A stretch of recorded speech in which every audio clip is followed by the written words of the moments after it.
নমস্কার বন্ধুরা, ডলি রন্ধনশালা সবাইকে স্বাগত। আর আজকে তোমাদের সাথে শেয়ার করব দারুণ একটা ফুলকপি রেসিপি। এইভাবে ফুলকপি রান্না করলে নিরামিষ দিনে বা যে কোনো সময় কিন্তু রান্না করে ভাত, রুটি, লুচি, পরোটা সব কিছুর সাথেই তোমরা খেতে পারবে। এখানে আমি দেখো একটা ফুলকপি নিয়েছি। এবার ফুলকপিটা আমি কেটে নেব। ফুলকপির বড় ফুলগুলো আমি মাঝখান থেকে কেটে একটু ছোট করে নেব, আর ছোট ফুলগুলোকে আমি গোটাই এখানে রেখে দিলাম। এরপর দেখো আমি সমস্ত ফুলকপি কেটে নিয়ে খুব ভালোভাবে পরিষ্কার করে ধুয়ে নেব। একটা মশলা বানানোর জন্য আমি এখানে একটা ছোট সাইজের টমেটো নিয়ে নিলাম, আর নিয়ে নিলাম কাঁচা পাকা লঙ্কা, আর দিয়ে দিলাম 1 ইঞ্চি পরিমাণ আদা, আর দিয়ে দিলাম কয়েকটা কাজু বাদাম, আর এখানে আমি দিয়ে দেব কয়েকটা কিশমিশ। এবারে এগুলোকে আমি খুব ভালোভাবে প্রথমে কড়াইয়ের মধ্যে সিদ্ধ করে নেব।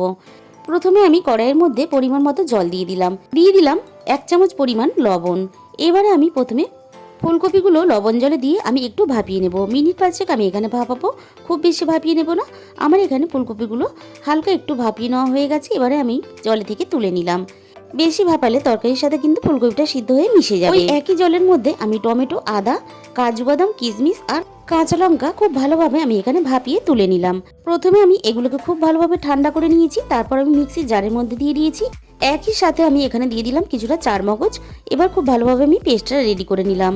এরপর আমি কড়াইয়ের মধ্যে খুব ভালোভাবে তেল গরম করে নিয়ে আমি ফুলকপিগুলো হালকা একটু নাড়াচাড়া করে নেব। এখানে খুব বেশি ভাজার কোনো প্রয়োজন নেই, হালকা একটু নাড়াচাড়া করে ভেজে আমি ফুলকপিগুলো তুলে নিলাম প্রথমে। এবার ওই একই তেলের মধ্যে আমি দিয়ে দিলাম তেজপাতা, তাতে দিয়ে দিলাম দারচিনি, এলাচ আর জয়িত্রীর ফুল। এখানে আমি খুব ভালোভাবে ফোড়নটাকে আমি নাড়াচাড়া করে ভেজে নেব। ফোড়ন থেকে যখন সুন্দর গন্ধ বেরিয়ে এসেছে তখন আমি যে পেস্টটা বানিয়ে রেখেছিলাম সেটাকে আমি দিয়ে খুব ভালোভাবে একটু নাড়াচাড়া করে নিলাম।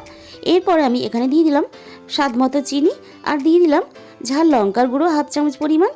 এখানে মশলাটাকে খুব ভালোভাবে কিন্তু একটু সময় নিয়ে কষিয়ে নিতে হবে। খুব ভালোভাবে যত মশলা কষানো হবে তত কিন্তু খেতে স্বাদ হবে বেশি। যখন তেলটা ছেড়ে দিয়েছে মশলা থেকে তখন আমি ভেজে রাখা ফুলকপিগুলো দিয়ে দিলাম। ফুলকপিটা মশলার সাথে খুব ভালোভাবে কষিয়ে নিতে হবে। আর দিয়ে দিলাম মিক্সির বাটি দেওয়া অল্প একটু জল। আমি গ্রেভি রাখবো তাই এখানে আরও একটু জল অ্যাড করলাম। তোমরা নিজেদের মতন করে জলের পরিমাণটা কম বেশি করে নিতে পারো। এখানে আমার লবণের পরিমাণটা একটু কম লেগেছে, তাই আমি কিন্তু এখানে স্বাদ মতো আরও একটু লবণ দিয়ে দিলাম।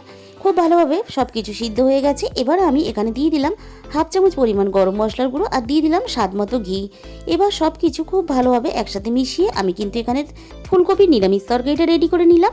তাহলে বন্ধুরা, আজকের এই আমার রেসিপিটা ভালো লাগলে অবশ্যই ভিডিওতে একটা লাইক করো, আর প্রচুর প্রচুর শেয়ার করো। আর এরকম নতুন রেসিপি পেতে অবশ্যই আমার চ্যানেলটাকে সাবস্ক্রাইব করে নিও।